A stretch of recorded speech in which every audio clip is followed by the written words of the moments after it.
Bonjour à tous, bienvenue sur la chaîne Objectif Santé Canine. Je suis très content de vous retrouver cette semaine comme d'habitude. J'espère que vous allez tous très bien. Moi ça va super. Aujourd'hui on va discuter ensemble des dangers de la laisse enrouleur. Dans un premier temps, je vais vous montrer comment se présente une laisse à enrouleur. Alors tout simplement, on a une grosse poignée qui est appelée une dragonne. Et cette poignée présente un bouton d'arrêt du déroulement ainsi qu'un second bouton qui permet de verrouiller l'arrêt. À l'intérieur de cette dragonne est présent un mécanisme qui peut enrouler jusqu'à 10 mètres de laisse en fonction des modèles. Là, ce que j'ai, je crois que c'est 5 mètres. La laisse, elle peut être ou plate comme ça ou en cordon, respectivement conseillée pour grands et petits chiens. Elle fonctionne ainsi. Lorsque le chien souhaite prendre de la distance, il n'aura qu'à tirer sur la laisse et il sera de votre recours de le laisser ou non prendre de la distance. Ces laisses sont malheureusement très fréquemment utilisées malgré leur responsabilité dans de nombreux accidents, allant de la petite brûlure quand on essaye de stopper la laisse avec la main jusqu'au décès d'un chien. La vidéo s'organisera de cette manière. Dans un premier temps, nous parlerons des dangers que peut causer cette laisse sur l'humain. Cette partie sera relativement courte étant donné que c'est surtout celui à l'autre bout de la laisse qui risque gros. Et dans un second temps, on parlera des dangers pour le chien. Dans le cas où la laisse à enrouleur serait utilisée sur un chien tracteur ou dans le cas où elle prendrait trop d'à-coups. Un à-coup, c'est ça, hein, en gros, et à force, le mécanisme s'abîme, s'use, c'est normal, il a une durée de vie ce mécanisme. Celle-ci pourrait être amenée à casser et donc dépourvue de résistance, être ramenée vers le mécanisme d'enroulement qui pourrait vous envoyer donc le mousqueton dans la gueule. Je ne vais pas le faire parce que je vais me faire mal. Et à cette vitesse, ça peut vraiment blesser. On recense plusieurs cas de coupure. J'ai regardé beaucoup de témoignages. Il y a des gens qui se coupent, le mousqueton il éclate, les éclats viennent dans la gueule. On peut perdre une dent, enfin c'est vraiment pas drôle. Ça c'est pour le premier point sur les dangers pour l'humain. En restant sur notre exemple du chien tracteur, il n'est pas rare que certains propriétaires attrapent la laisse de pleine main lors du démarrage du chien. Car en fait, à force de prendre des à-coups dans les bras, ça devient vite compliqué de tenir constamment la poignée. Donc en fait, les propriétaires, ils vont attraper la laisse et comme il y a une traction, une forte traction sur une laisse qui est relativement fine, ça peut causer des vraies brûlures. Et même dans certains cas, on a recensé des amputations de doigts. Parce qu'en fait, le doigt il s'est enroulé autour de la laisse et avec la traction du chien, il a complètement été sectionné. Et dans le cas où le chien n'est pas tracteur, vous n'avez tout simplement aucune bonne raison d'utiliser ces laisses qui sont clairement une alternative à l'effort que nécessite l'apprentissage de la marche en laisse. C'est à peu près tout ce que je dirais sur les dangers pour l'humain. Ce qui m'intéresse, c'est ce qui va se passer pour le chien. Mais déjà, les deux raisons que j'ai citées sont pour moi des bonnes raisons de ne pas utiliser ces laisses. Et donc, on va s'attaquer aux dangers pour le chien. La laisse ne permet pas d'avoir de contrôle en cas de danger imminent, puisqu'en fait la seconde nécessaire à l'arrêt du mécanisme, couplée à la seconde nécessaire au temps de réaction, est de trop dans le cas où il faudrait par exemple tirer son chien pour le mettre en sécurité, s'il était au milieu de la route par exemple. Et à ça s'ajoute en plus le temps nécessaire à ramener le chien dans une zone sécurisée. En d'autres termes, vous multipliez ces risques d'être renversé par une voiture. Il arrive très souvent que des chiens se retrouvent dans des situations dangereuses étant donné en fait l'absence de ressenti des mouvements du chien. Et donc celui-ci pourrait très rapidement se retrouver face à une voiture et étant donné la tendance à oublier le chien pendant la balade, c'est ultra fréquent d'avoir des chiens qui se retrouvent au milieu de la route et c'est des situations qui ne seraient pas arrivées sans une laisse à enrouleur.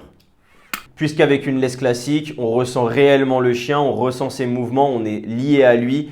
Là, en fait, on est lié à la dragonne et le chien, il est lié au mécanisme. Dans le cas où, comme moi, votre chien présente des réactivités congénères ou des réactivités aux oiseaux, aux voitures, aux vélos, au moment où le chien démarre, il ne faudra surtout pas que la laisse, enfin du moins que le frein lâche, puisque forcément il y a une usure qui se fait dessus au fur et à mesure qu'on l'utilise. Donc il ne faudra surtout pas que ça lâche parce que dans ce cas, il va falloir assumer les dégâts engendrés par l'agression de votre chien ou encore pire, assumer le décès de votre chien parce qu'il se sera fait taper par une bagnole tout simplement. Je vais faire un petit point sur une petite observation et ce n'est pas quelque chose que j'ai retrouvé souvent dans les témoignages de gens qui parlent de leurs mésaventures. Mais en gros, quand le chien est loin de vous et qu'il ne répond pas au rappel et qu'il continue d'avancer, donc qu'il continue de tracter et que vous l'appelez, mais il continue de tracter, admettons qu'il soit attiré par un autre chien. Vous n'aurez aucun moyen de stopper sa progression tout en vous rapprochant de lui, puisque pour l'arrêter, ça nécessite de bloquer l'enroulement, mais qu'il vous faut le débloquer pour raccourcir la laisse, forcément. Sauf que si votre chien est en traction, vous le bloquez et vous voulez vous rapprocher de lui, eh ben, vous êtes obligé de débloquer, sauf que s'il est en traction, eh ben, il va continuer d'avancer, vous allez continuer d'avancer, mais la distance, elle va être la même. Sauf si votre chien est plus rapide que vous. Mais dans un monde où vous allez à la même allure que votre chien, eh ben la distance ne se raccourcira jamais. Donc il faudra bloquer, tirer, raccourcir, bloquer, tirer, raccourcir. Vous me suivez.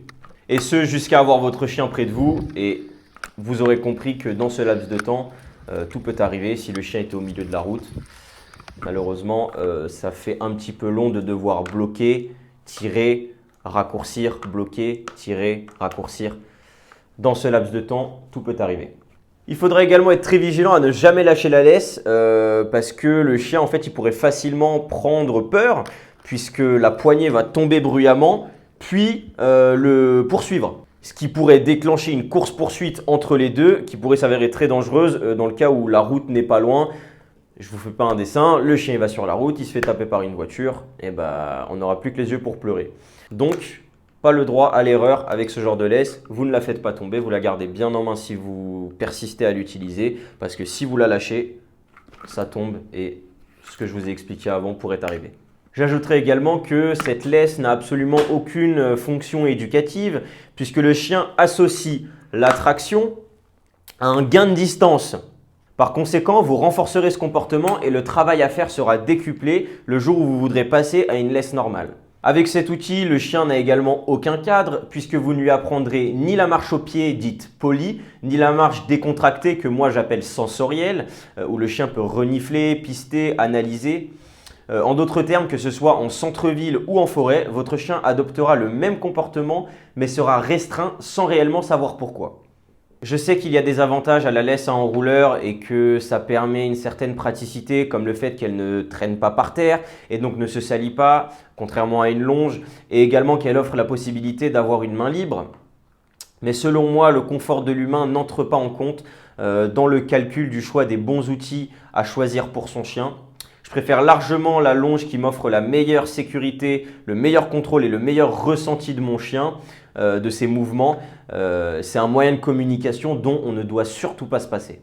Néanmoins, si vous persistez à vouloir utiliser la laisse à enrouleur malgré tous les méfaits qu'elle peut apporter et tous les dangers qu'elle peut engendrer à votre chien et à vous-même, comme on l'a vu en première partie, je vous invite à correctement l'utiliser. Donc je vous mettrai une petite vidéo de comment il faut réellement utiliser ces outils et pas autrement.